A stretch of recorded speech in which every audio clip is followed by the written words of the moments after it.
सुदन, कहिलेकाहीँ लाग्छ हामी यहाँ किन उभिएका छौँ भनेर कसैले बुझ्छ कि बुझ्दैन होला। बुझोस् या नबुझोस्, हाम्रो जिम्मेवारी त यही हो नि। देश सुतिरहेको बेला हामी जागै हुनुपर्छ। घर सम्झिन्छस्? दिनमै 100 पटक आमाले बनाएको खाना सबै याद आउँछ। तर के गर्नु, देशभन्दा ठुलो केही हुँदैन।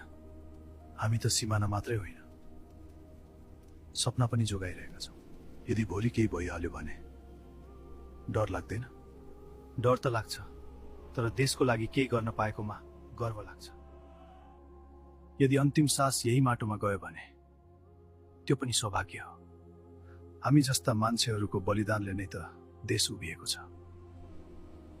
हामी पनि त्यही कथाको एक सानो हिस्सा हौँ। यो माटो जोगाउन सके भने जीवन सफल लाग्छ। देशभन्दा ठुलो माया अरू केही हुँदैन। जय नेपाल।